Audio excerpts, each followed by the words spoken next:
Dwi'n meddwl o'r dechrau i'r diwedd y prosiect, da ni wedi dysgu llawer iawn am potensial Lora 1 yng nghefn gwlad, gan bod ni wedi defnyddio'r ffarm ar goedwig yma yng Nglyllifon. Yn amlwg, mae rei sensoryddion wedi gweithio'n well nag eraill, ac dydyn nhw ddim ar gael yn fasnachol eto. Felly, peilota pethau da ni wedi gweld bydd sylweddol i ni o ran rheolaeth ffarm a choedwig, sut maen nhw'n gallu wrach ennill buddion cynhyrchiol, arbed gwastraff, a hefyd galluogi ni fel tîm rheoli wneud penderfyniadau gwell ar y ffarm.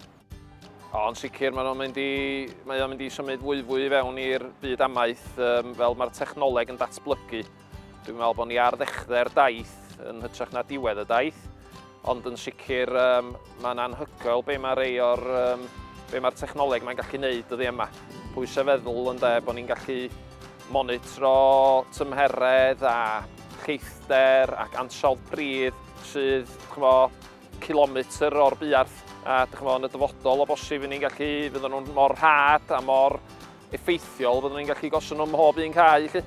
Dwi'n ei roed enghraifft i chi fatha sensorydd syml da ni wedi rhoi mewn oergell, lle da ni'n storio brechlynau drydfawr yn yr uned foch er enghraifft. So rwy'n digwydd gadael y drws yn gored, myfyriwr neu staff, wrach fyswn ni'n colli gwerth cannoedd o brechlynau yn cnesu dros chydig oriau. Felly, mae rhywbeth mor fach a sensorydd oergell sydd yn taflu data bob awr ac yn rhoi alerts i'r ffôn ydy galluogi ni osgoi sefyllfa lle byswn ni'n cael colledion fel yna. Y wers mwyaf gwerthfawr dwi'n meddwl ydy, da ni reit ar dechrau'r daith. Mae yna rei sensoryddion wedi gweithio'n dda iawn, mae yna rei ar gyfer defnydd dan do mewn llefydd sych, cynnes yn hytrach na allan yn y glaw a'r tywydd anwadal da ni'n gorfod delio efo'r ffermydd a choedwigaeth. Maen nhw'n fforddiadwy, yn sicr. Mae'r technoleg sy'n ar gael allan ar y funud ddim allan o afel y fferm deuluol, felly yn amlwg efo mwy o ddatblygiad, rhatach yr anw, a mwy o ddefnydd, a mwy o bobl yn cymryd nhw ymlaen. Felly mae'r amser cyffroes i amaethyddiaeth i gwir a choedwigaeth o ran yr dechnoleg Lora 1 yma. Edra i weld defnydd eang iawn a bydd eang iawn hefyd. Mae'n byr debyg y sensoryddion sydd wedi bod mwyaf effeithiol ar hyn o bryd. Mae'n nhw'n parhau efo hynny. Mae rhai sydd yn gweithio ar storfa slurry, piswel er enghraifft, sensoryddion static mwy na lai. Rhai static wedi gweithio'n dda iawn.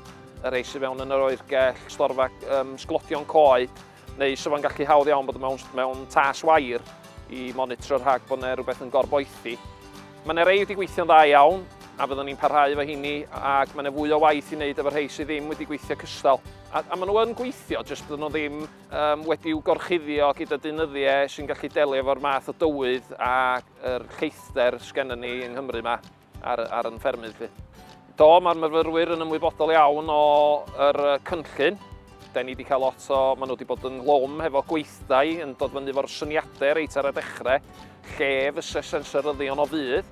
Yn amlwg efo rei sydd ddim wedi gweithio cystal, eto da ni wedi rhannu hynny ar hyn o bryd, ond dwi'n teimlo bod y prosiect yn dod i ben, ond mae yna fwy o waith i wneud, a mwy o waith cyffroes, a mwy o gyfleoedd hefyd i rywun sydd efo diddordeb yn y maes yma. Mae amaeth yn newid dros y ddegawd dwytha yma, mae wedi newid yn ofnadwy. Dydy'n ffermydd ni ddim wedi newid o ran i maint a'i siap, ond mae'r farchnad yn newid yn amlwg. A hefyd mae costau yn rhywbeth da ni gyd yn poeni amdano fo, a mae cael effeithlonrwydd yn bob peth da ni'n neud mor bwysig dyddi yma. Ac os edrych ni gynyddu'r effeithlonrwydd, y gobaith ydy bod yna fwy o broffid i ni ar ddiwedd y dydd, a bod ni'n ffermydd effeithiol sy'n gwneud penderfyniadau da ac yn cynhyrchu cynhyrchion o safon.